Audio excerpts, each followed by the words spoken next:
Es un gusto saludar a Carlos Sánchez Berzaín, director del Instituto Interamericano para la Democracia, politólogo y exministro de la Presidencia de Bolivia. Señor Sánchez Berzaín, bienvenido.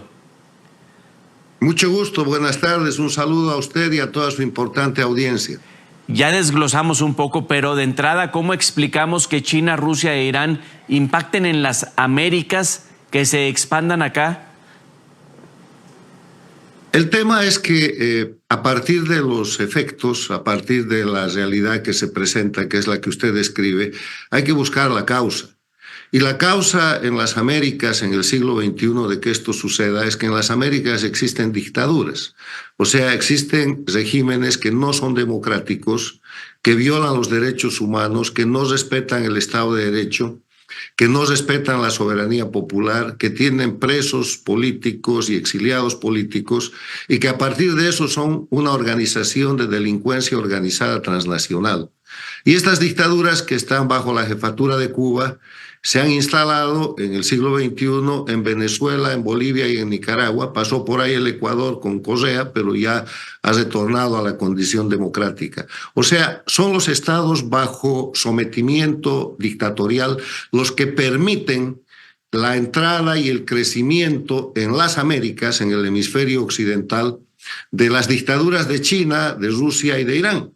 La dictadura de China es una dictadura comunista, capitalista, la de Rusia es una dictadura nacionalista y la de Irán es una dictadura teocrática. Entonces, buscando soporte, han abierto espacios geopolíticos, geográficos y económicos para que China, Rusia e Irán, en diferentes modalidades, económicamente la China, comercialmente la China y Rusia, a partir de la energía nuclear y el armamentismo China, Rusia e Irán, y a partir de lo que es la expansión de un sistema que tiene una mezcla de armamentismo y de teocracia, Irán, se hagan presentes en estas dictaduras. Hoy día Cuba, Venezuela, Bolivia y Nicaragua son bases de estos países, están altamente endeudados con la China, son totalmente dependientes en materia de armas y en materia de desarrollo energético con Rusia y están en un proceso de penetración de parte de Irán. Si es que en esos países hubiera democracia, ninguno de los contratos de crédito, ninguno de los acuerdos llamados militares o estratégicos o de entreguismo de materiales estratégicos como el litio, el uranio o instalación de plantas nucleares se hubiera desarrollado. Eso solo es posible bajo la visión totalmente totalitaria de las dictaduras de Cuba, Venezuela, Bolivia y Nicaragua, porque en condiciones normales ni la opinión pública, ni la separación e independencia de poderes, ni los congresos hubieran permitido el nivel de penetración de entreguismo que tienen hoy día esos países para riesgo en materia de seguridad de toda la región. De pronto, por pecar de inocentes, por decirlo menos, ¿se legitiman dictaduras? Ejemplos, Estados Unidos, que firmó un acuerdo de Barbados con Venezuela y tiene negocios incluso con petróleo, o por ejemplo Gustavo Petro de Colombia, que no condena lo que pasa con los opositores ahí en Venezuela. Esto no tiene nada de inocencia, porque las 4 dictaduras que le he mencionado, cuyo rótulo político es el socialismo del siglo XXI y cuyo alias es el castrochavismo, porque son el resultado de la alianza entre Castro y Chávez, entre Chávez y Castro, han logrado expandir su influencia en países con democracia donde financian y sostienen candidatos que llegan a la presidencia. Entonces se crean lo que yo denomino los gobiernos paradictatoriales. Un gobierno paradictatorial es un gobierno elegido en un país democrático, con mecanismos democráticos, pero que una vez que ha tomado el poder, entrega la política exterior y mucho de la política interna al sistema dictatorial castrochavista. Sucede en México con López Obrador, sucede en Colombia con Petro, sucede en Chile con Boric y pasa en el Brasil con Lula. Ya transitaron por ahí en la Argentina Fernández y Kirchner, pero a eso ha recuperado su condición de país democrático normal. Un gobierno paradictatorial, para hablar por casa, por Colombia, es el de Petro. Petro ha llegado ahí después de insistir en varias elecciones, financiado, como se está demostrando, por el socialismo del siglo XXI, por el castrochavismo, por fondos que han venido de Venezuela, por fondos que finalmente vienen de los narcoestados, porque las dictaduras de Cuba, Venezuela, Bolivia y Nicaragua son narcoestados.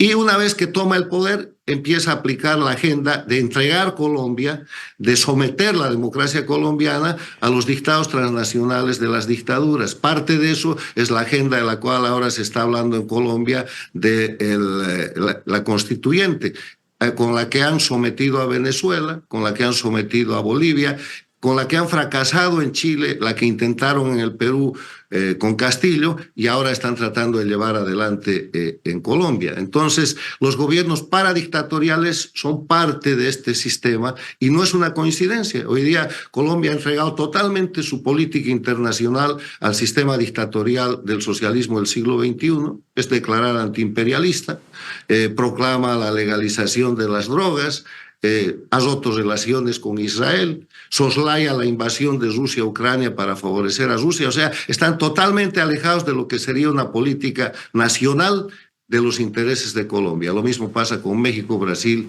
y Chile, que son los gobiernos paradictatoriales alineados en una línea de subordinación a las dictaduras de la región. Y todo eso quebrando, afectando y dañando altamente la seguridad de todo el hemisferio. Incluso la izquierda, el nombre como tal o la ideología, ¿se afecta con esto? ¿Le da una imagen de dictadura que no debiera serlo, señor Carlos? Mire, el tema de la izquierda es el pretexto del socialismo del siglo XXI para disfrazar el crimen organizado transnacional. Lo que en verdad son las dictaduras de Cuba, de Venezuela, de Bolivia y Nicaragua, son una organización transnacional de delincuencia organizada cuyo concepto y cuya estructura cae en la definición que da la Convención de Palermo contra el crimen organizado transnacional. O sea, no es política, ni de izquierda ni de nada. Es ejercicio del poder a través de terrorismo de Estado, que es un crimen, con la comisión de delitos diarios para generar miedo en la población desde el gobierno y de esa manera lograr conductas que de otra forma no serían posibles.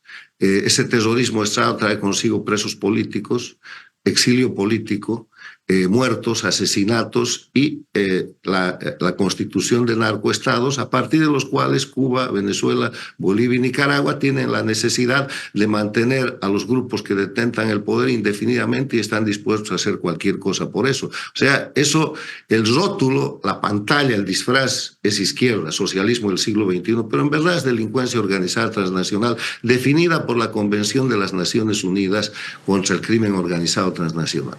Un ejemplo puntual y quizá más evidente a lo que platicamos, Venezuela tiene impacto casi continental con este grupo surgido al amparo del Estado, porque sí fue en cárceles el Tren de Aragua. Mire, le voy a poner un ejemplo más grave que eso. Venezuela acaba de perpetrar la dictadura de Venezuela. Todo señala a ellos el asesinato de un exiliado venezolano en territorio chileno, violando la soberanía chilena. Nicaragua está tratando de extraditar perseguidos políticos que están en Costa Rica y que merecen derecho de asilo. El crimen organizado transnacional se protege entre ellos. Quiero recordarle que en el tiempo de la dictadura de Rafael Correa en el Ecuador, el gobierno colombiano bombardeó el territorio ecuatoriano en la zona de la Angostura, matando a los guerrilleros de las FARC que estaban siendo protegidos por el gobierno de Correa.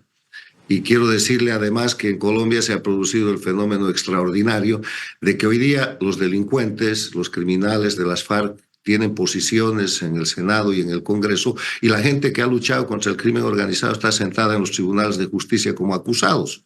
Entonces, de eso se trata, de utilizar el disfraz de la política para que a partir de las dictaduras y los narcoestados se cambie los conceptos y los narcotraficantes pasen a ser empresarios y los criminales pasen a ser políticos, destrozando el sistema democrático de la región. Y ahora le está tocando a Colombia, que es el punto de ataque central con este planteamiento, que no es un planteamiento colombiano, obviamente, de las constituyentes, que es un planteamiento del castrochavismo, y ha ejecutado en Venezuela para desastre del pueblo venezolano, y ha ejecutado en Bolivia con el mismo resultado, y ejecutado en el Ecuador con Correa y fracasado en Chile. Ahora viene Colombia con la famosa amenaza de la constituyente, porque gobiernos de minoría como el de Petro tienen que romper la estructura constitucional para quebrar la democracia y de esa manera hacerse del poder violentando la estructura jurídico-institucional. Nuestro vecino Ecuador se ha salvado de ese grupúsculo de ahí de Cuba, Venezuela, Nicaragua, Bolivia. Mire, Ecuador es el único país que ha transitado del grupo del socialismo del siglo XXI, de las dictaduras del castrochavismo, a la democracia, y lo ha hecho de manos de un presidente que será reconocido por la historia, que es Lenín Moreno, que ha tenido el valor de hacer esa transición y que ha sufrido el año 2019 un intento de golpe de Estado que lo llevó incluso a trasladar la sede de gobierno de Quito a Guayaquil. Pero lo que no se ha terminado en el Ecuador es la transición a la democracia, porque el castrochavismo con Correa dejaron en el Ecuador un narcoestado. Y para eso se necesita gestión un poco más larga. Lasso fracasó y ahora el presidente Noboa ha rescatado la línea de reinstitucionalizar el país y está en una lucha abierta contra el narcotráfico y contra el crimen organizado, que es el brazo de conspiración que está utilizando en contra del Ecuador el socialismo del siglo XXI. El Ecuador es un país con democracia, pero es un país bajo asedio que está luchando una batalla muy importante para consolidar su Estado de Derecho y para reinstitucionalizar el país. Prueba de eso es el último incidente que ha sido de noticia internacional entre México y Ecuador, en el cual el Ecuador, en rescate de su soberanía, ha aplicado unas sentencias con la operación de un gobierno paradictatorial como el de México y con resultados que ya se conocen. Pero el Ecuador hoy día hay que mirarlo con mucho cuidado. Es un escenario en el que el pueblo y el gobierno están luchando por la libertad y la democracia frente a una presión internacional muy grande del socialismo del siglo XXI que se expresa a través de los mecanismos criminales que quieren reinstalar un narcoestado y que quieren mantener el crimen organizado.